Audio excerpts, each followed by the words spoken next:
नमस्कार, आप सभी का फिर से स्वागत है। कल हमने इकोनॉमी पे एक वीडियो बनाया था जिसमें कमेंट सेक्शन में काफ़ी लोगों की डिमांड थी कि दूसरे सब्जेक्ट्स के लिए भी ऐसी ही कोई स्ट्रेटेजी डिस्कस की जाए। देखिए, आज हम बात करेंगे आर्ट एंड कल्चर के बारे में। आर्ट एंड कल्चर में काफ़ी ज़्यादा फैक्ट्स होते हैं जो याद करना काफ़ी मुश्किल होता है और जनरली ज़्यादातर कैंडिडेट जो है वो प्रीलिम्स में क्वेश्चन अटेम्प्ट करने में काफ़ी डिफिकल्टी फील करते हैं। मेंस का जो क्वेश्चन का पैटर्न है वो थोड़ा सा जनरल तरीके से होता है तो उन्हें हैंडल किया जा सकता है। जनरल कैरेक्टरिस्टिक्स अगर हम लिख दें तो फिर भी हैंडल हो सकता है। पर जो प्रीलिम्स के क्वेश्चन है और इसमें 5+ क्वेश्चंस लगभग पूछे जाते हैं। मेंस में 2 क्वेश्चंस होते हैं जो आर्ट एंड कल्चर से रिलेटेड होते हैं। तो ये जो 5 क्वेश्चन है इन्हें हम 80% एक्यूरेसी के में हम कन्वर्ट कर सकते हैं। उसके लिए देखिए, हमें वापस फिर से मैं वही कहूंगा कि हमें सिलेबस को तोड़ना होगा, सिलेबस को जानना होगा कि सिलेबस का स्कोप कितना है आर्ट एंड कल्चर को लेकर। देखिए, एंशिएंट, मिडाइवल और मॉडर्न में आर्ट एंड कल्चर में इतना ज्यादा कंटेंट नहीं है। इंडियन आर्ट एंड कल्चर से सीधा सीधा मतलब हम सबसे ज्यादा कंटेंट है एंशिएंट इंडिया में। उसके बाद हम थोड़ा बहुत बचता है वो मिडाइवल में बचता है। अब यहां पर अगर मैं बुद्धिज्म और जैनिज्म को छोड़ दूं, इसको हम अलग कैटेगरी में रख लेते हैं। इसको विशेष रूप से फोकस देकर पढ़ना जरूरी होता है क्योंकि यहां से प्रीलिम्स में निश्चित रूप से सवाल पूछा जाता है। तो क्या बचता है? कुछ फिलोसफीज हैं, पोट्रीज, शुरू से लेकर किस किस तरह से पोट्री डेवलप हुई, स्कल्पचर जो है यानी मूर्ति कला जो है वो कैसे समय के साथ साथ विकसित हुई, कहां पर है, उनकी क्या विशेषताएं थी। इसी प्रकार से जो रॉक एडिक्ट्स हैं, इंक्रिप्शंस हैं, अभिलेख जो भी हैं वो कहां पर हैं, उनकी क्या क्या विशेषताएं हैं, किस टाइम में वो बनी। पेंटिंग जो है शुरू में कौन सी गुफाओं में, जैसे लखोडियार की या फिर जितने भी शुरू से लेकर आज तक किस प्रकार से पेंटिंग का डेवलपमेंट हुआ, शुरू में किस प्रकार की पेंटिंग होती थी, उसके बाद समय के साथ वो किस तरह से बदलती गई। आर्किटेक्चर के बारे में केव आर्किटेक्चर और टेम्पल आर्किटेक्चर को हमें अलग करके भी पढ़ना पड़ेगा और कुछ जगह पर ये इंटीग्रेटेड है। उसके अलावा और भी जो भी आर्किटेक्चर जो पिलर वगैरह को लेकर जो भी हैं, ठीक है। और मिडाइवल एंशिएंट में साइंस एंड टेक का भी कुछ पोर्शन जो है कि जो कि हम आर्ट एंड कल्चर में शामिल कर सकते हैं। मिडाइवल में फिर से वो पेंटिंग, मिनिएचर पेंटिंग वगैरह ये सब आ गई। इनका भी अपना एक आर्किटेक्चर था, उसकी क्या कौन सी जगह पर कौन सा चीज किसने बनवाई, ये वाली रिलीजियस मूवमेंट इस टाइम आ जाता है तो उसकी क्या विशेषताएं थी, कौन कौन से सेंट्स जो थे वो कहां से थे, क्या उनका रोल रहा। लिटरेचर इस टाइम जो मिडाइवल का जो लिटरेचर है उसे याद करना काफी टफ हो जाता है, जबकि एंशिएंट में जो लिटरेचर है वो इतना ज्यादा नहीं है, उसको आप फिर भी चलो ठीक है आप अपने माइंड में रख सकते हो या फिर याद रख सकते हो, लेकिन इसमें थोड़ी सी दिक्कत आती है। और म्यूजिक, डांस, थिएटर वगैरह ये सब भी। मॉडर्न में फिर से पेंटिंग, जैसे कंपनी स्कूल की पेंटिंग हो गई वो।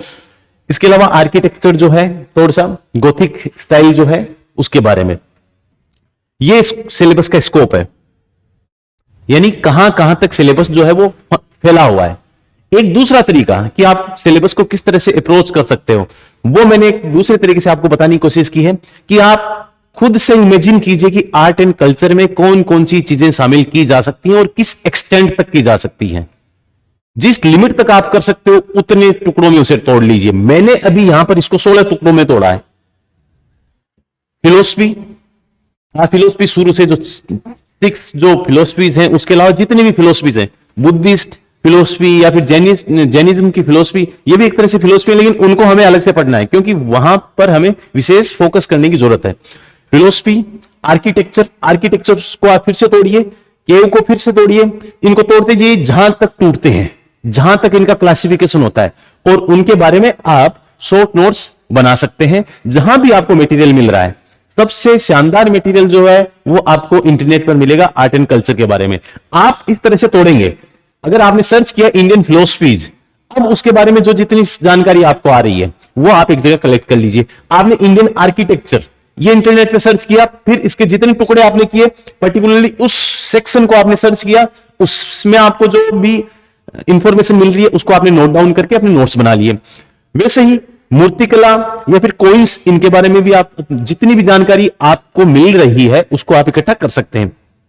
अब एक चीज और, इनमें कुछ विशेष टर्म्स होती हैं, उन टर्म्स को आप ध्यान में रखते हुए, अब जैसे बुद्धिज्म की जब हम बात करेंगे तब मैं आपको बताऊंगा कि किस प्रकार से चीजें हमें लगता है, हम आइडिया लगा सकते हैं कि ये चीज इंपॉर्टेंट है नोटबुक में डाउन करना।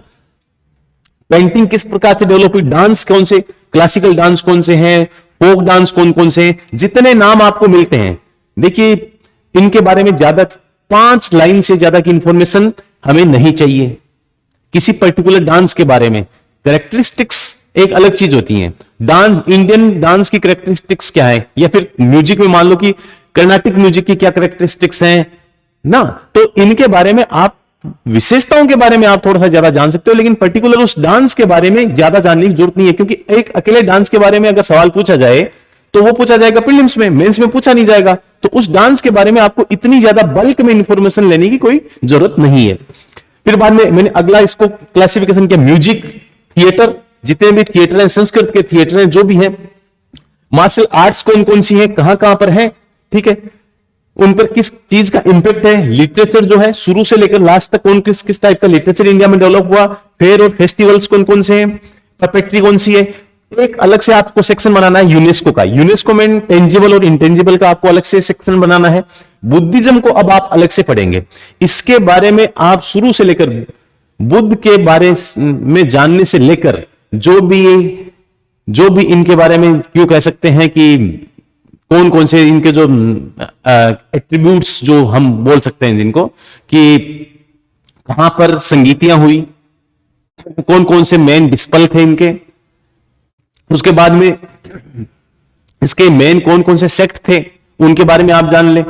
लगभग यह कहा जाता है कि अशोका के टाइम में इनके टोटल 18 सेक्ट थे, 18 सेक्ट थे।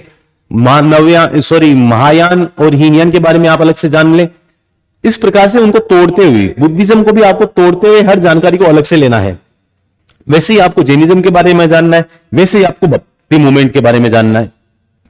अब इसके बाद में ये मटेरियल आपको मिलेगा कहां से, देखिए जो भी चीजें आप जान रहे हैं या फिर पढ़ रहे हैं उनको एक बार इंटरनेट पे सर्च कर या तो उसकी पिक्चर देख लें, या फिर अगर कोई वीडियो अवेलेबल है यूट्यूब के ऊपर वो देख लें। तो इससे क्या है कि आपको याद करने में आसानी होगी, उसकी क्या कैरेक्टरिस्टिक्स हैं आपको आसानी से समझ में आएंगी, आप विजुअलाइज कर पाएंगे चीजों को। तो प्रत्येक आर्ट कंटेंट को आप इंटरनेट पर एक बार जरूर देखें, कुछ टाइम नहीं लगता, 30 सेकंड लगते हैं। गूगल पे डाला, इमेज पे डाला या फिर वीडियो पे डाला, 2 मिनट के लिए वीडियो देख लिया, बात खत्म। तो 2 मिनट में आप पर्टिकुलर एक आर्ट के बारे में अच्छे से जान सकते हैं। अब देखिए मटेरियल, सबसे बेसिक बुक आपको 11वीं क्लास की जो एनसीईआरटी है आपको वो रेफर करनी चाहिए। उसमें पिक्चर्स अच्छे से दी गई हैं, उसमें जो भी जगह हैं या फिर जो भी टर्म है या फिर जो भी कुछ है उनको आप अंडरलाइन करके अपनी उस बुक में रख सकते हैं, ताकि जब भी आप रिवीजन करें तो आपका उनके ऊपर विशेष ध्यान चला जाए। नितिन सिंघानिया सर की बुक काफी अच्छी बुक है, इसमें आप टारगेटेड तरीके से इसको पढ़िए। अब जैसे रोक एडिक्ट्स हैं उनके बारे में 1 पेज या 2 पेज में वो जानकारी दी हुई है, उसको आप अपने नोटबुक में उतार लीजिए। जैसे बुद्धिज्म के कितने सेक्ट थे उनके बारे में उनका नाम लिखा हुआ है, ज्यादा डिटेल नहीं है, उनका नाम लिखा हुआ है, उनके बारे में आप लिख लीजिए। जब आपका फिलोसफी का सेक्शन है, फिलोसफी में जितना कंटेंट सर के यहां से उठाया जा सकता है अपने नोट्स में आप उतार सकते हैं। प्लस आप टारगेटेड तरीके से अगर कोई इंफॉर्मेशन इनके यहां पर नहीं है, अगर मान लीजिए नितिन सिंघानिया सर की बुक से आपने पढ़ लिया, आपको लग रहा है कि वहां पर कंटेंट कम है, तो उसी चीज को आप इंटरनेट पर सर्च कीजिए और ये मैच कर लीजिए कि सर की बुक में कौन सी चीज नहीं है और जो आपको एक्स्ट्रा मिल रही है और आपको इंपॉर्टेंट लग रही है एग्जाम के पॉइंट ऑफ व्यू से, तो आप उसे अपने नोटबुक में एड ऑन कर सकते हैं। करंट में जो भी कोई आर्ट या फिर कल्चर की कोई भी चीज जो चर्चा में रही है आपको उसके ऊपर विशेष ध्यान देना है और उसके बारे में थोड़ी सी आपको एक्स्ट्रा इंफॉर्मेशन आपको जुटा लेनी है, वही इंटरनेट के माध्यम से।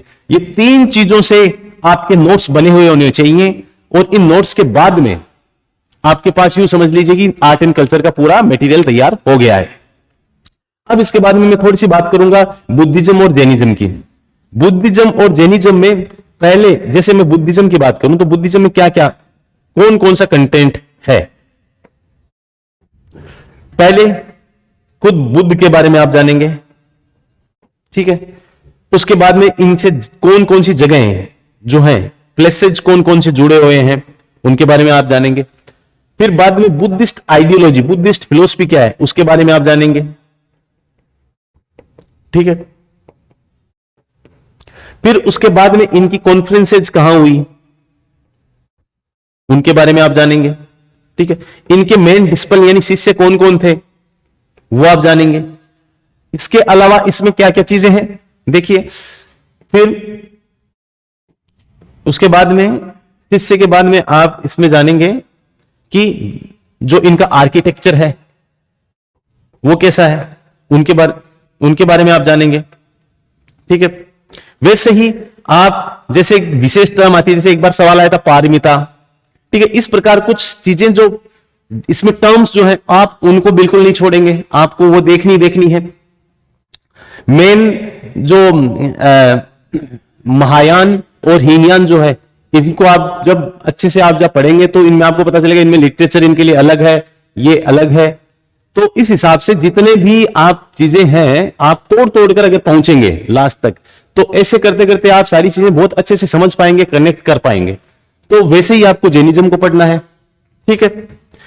अब बाद में जैनिज्म में सेक्ट जो है वो काफी कम है। जैनिज्म में सेक्ट के बारे में आपको ज्यादा जानकारी इतना ज्यादा डिटेल में आपको जानने की जरूरत है क्योंकि बहुत कम सेक्ट है। लेकिन बुद्धिज्म का जो पूरा सिलेबस सेक्शन है यानी ये जो चैप्टर है ये काफी बड़ा है, तो आप इसको विशेष रूप से पढ़ें और इसमें आप ये उम्मीद कर सकते हैं कि लगभग हर प्रीलिम्स में इससे सवाल पूछा जाता है, ठीक है। इसके बाद में मैं यही कहूंगा कि आर्ट एंड कल्चर में आपके पास नोट्स तैयार होने चाहिए। जो आर्ट एंड कल्चर में आपके खुद के बने हुए नोट्स जितना हेल्प करेंगे उतना किसी कंटेंट या फिर डायरेक्ट बुक में ही आप पढ़ रहे हैं और फिर वहीं पर छोड़ दिया वो इतना हेल्प नहीं करेंगे, क्योंकि इसमें आप लिखेंगे तो उससे आपकी मेमोरी भी ज्यादा अच्छे से बनती है और वो आपको ज्यादा हेल्प कर पाते हैं, ठीक है। तो हम अगली बार फिर से किसी दूसरे सब्जेक्ट के लिए सही कोई वीडियो बनाकर हम वापस आपके सामने आएंगे।